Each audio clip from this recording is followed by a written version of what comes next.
بسم اللہ الرحمن الرحیم۔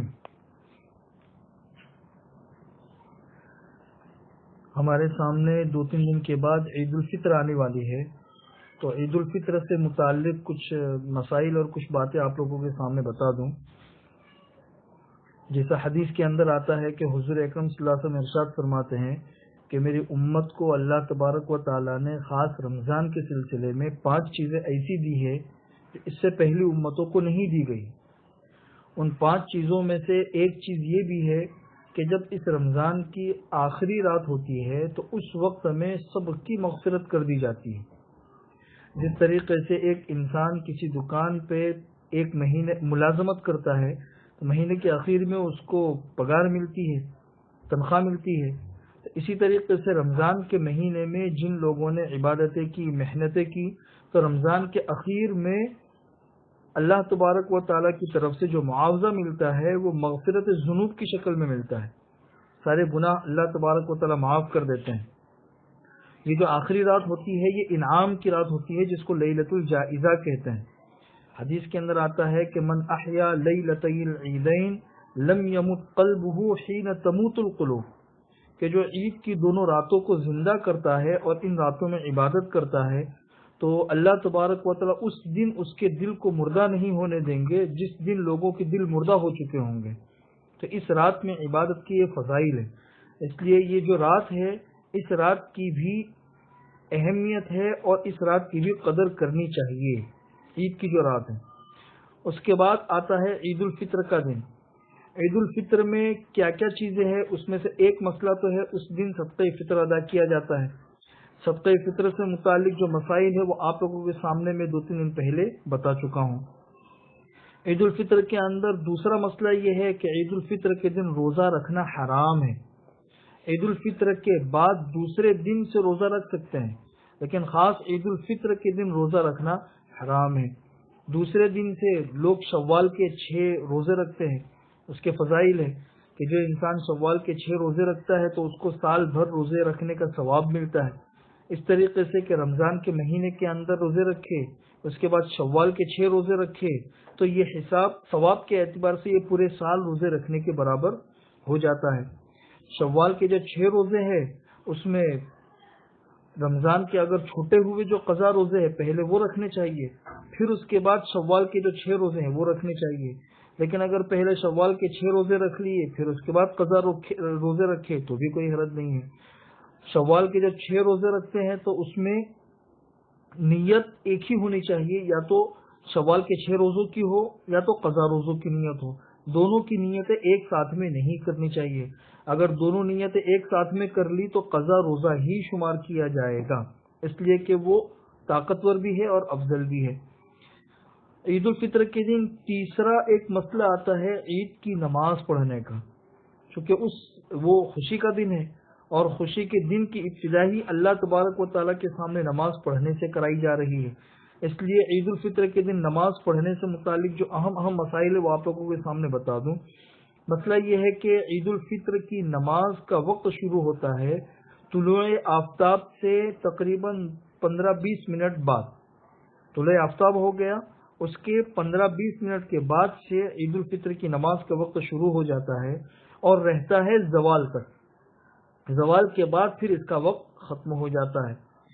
عید الفطر کے دن جب تک عید کی نماز نہ ہو جائے اس وقت تک کوئی بھی نفل اور سنت پڑھنا جائز نہیں ہے۔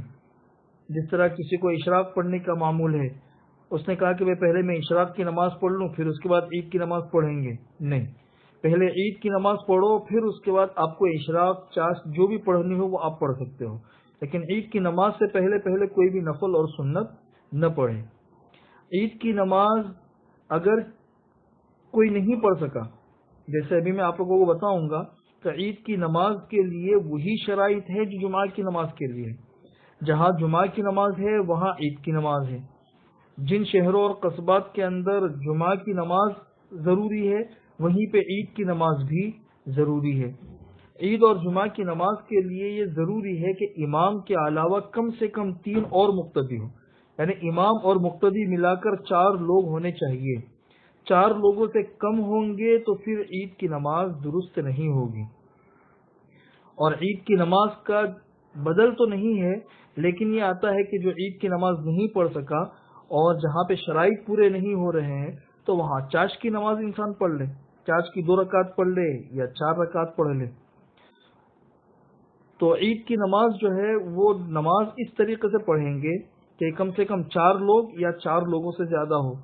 آج کل جہاں جہاں بھی اب مسجدیں تو بند ہے، اپنے محلوں کے اندر یا اپنے بلڈنگ کے نیچے جہاں پر بھی نماز کا انتظام کر سکتے ہیں، اس میں اس بات کا بھی خاص خیال رکھے کہ زیادہ بھیڑ جمع نہ کرے، مختصر سے لوگ ہو اور مختصر سے لوگ مل کر پھر عید کی نماز پڑھ لیں۔ عید کی نماز کے لیے اذان بھی نہیں ہے اور اقامت بھی نہیں ہے۔ عید کی نماز کا طریقہ یہ ہے کہ عید کی نماز پڑھنے کے لیے جب کھڑے ہو تو نیت اس طریقے سے کریں گے کہ 2 رکعت واجب عید الفطر کی 6 واجب زائد تکبیروں کے ساتھ، اگر انسان پڑھ رہا ہے امام کے پیچھے تو یہ کہے کہ میں اس امام کے پیچھے پڑھ رہا ہوں، اور اگر کوئی پڑھا رہا ہے تو وہ یہ نیت کرے کہ میں پڑھا رہا ہوں۔ عورتوں کے لیے عید کی نماز واجب تو نہیں ہے، لیکن اگر کسی گھر میں یا کسی ایسی جگہ پر ہو رہی ہے گھر کے اندر کہ وہاں پیچھے اگر عورتیں نماز پڑھنا چاہے تو عورتیں نماز بھی پڑھ سکتی ہے پیچھے۔ اگر پیچھے عورتیں عید کی نماز پڑھ رہی ہے تو یہ نیت کر لے کہ بھئی میں عورتوں کا بھی امام ہوں۔ اس طریقے سے نیت کر کے پھر اللہ اکبر کہہ کر نماز شروع کر دے۔ اللہ اکبر کہتے ہوئے ہاتھ کانوں تک اٹھائے اور ہاتھ باندھ لے، ثنا پڑھے، پھر اس کے بعد اللہ اکبر ہاتھ کانوں تک لے جائے اور ہاتھ چھوڑ دے، پھر اللہ اکبر کانوں تک ہاتھ لے جائے اور ہاتھ چھوڑ دے، اور پھر چوتھی مرتبہ میں کانوں تک ہاتھ لے جائے اللہ اکبر کہتے ہوئے پھر ہاتھ باندھ لے، یعنی 4 مرتبہ اللہ اکبر ہوگا۔ اس میں سے پہلی مرتبہ اور چوتھی مرتبہ میں کانوں تک ہاتھ لے جائیں گے اور ہاتھ باندھ لیں گے، اور درمیان میں 2 مرتبہ کانوں تک ہاتھ لے جائیں گے اور ہاتھ چھوڑ دیں گے۔ اس کے بعد سورہ فاتحہ پڑھے، سورت پڑھے، دوسری رکعت کے اندر جب کھڑے ہو تو سورہ فاتحہ پڑھے، سورت پڑھے، پھر اس کے بعد 4 تکبیریں اسی طریقے سے کہنی ہے کہ کانوں تک ہاتھ لے جائے اللہ اکبر کہتے ہوئے ہاتھ چھوڑ دے، پھر کان تک ہاتھ لے جائے ہاتھ چھوڑ دے، پھر تیسری مرتبہ کان تک ہاتھ لے جائے ہاتھ چھوڑ دے، اور چوتھی جو تکبیر ہوگی وہ رکوع کی ہوگی، اس میں کانوں تک ہاتھ نہیں لے جانا ہے، سیدھا رکوع کے اندر چلے جانا ہے۔ نماز ختم ہونے کے بعد پھر خطبہ ہے۔ جمعہ کی نماز میں خطبہ پہلے ہوتا ہے، عید کی نماز میں خطبہ بعد میں ہوتا ہے۔ جمعہ کی نماز میں خطبہ واجب ہے اور عید کی نماز میں جو خطبہ ہے وہ سنت ہے۔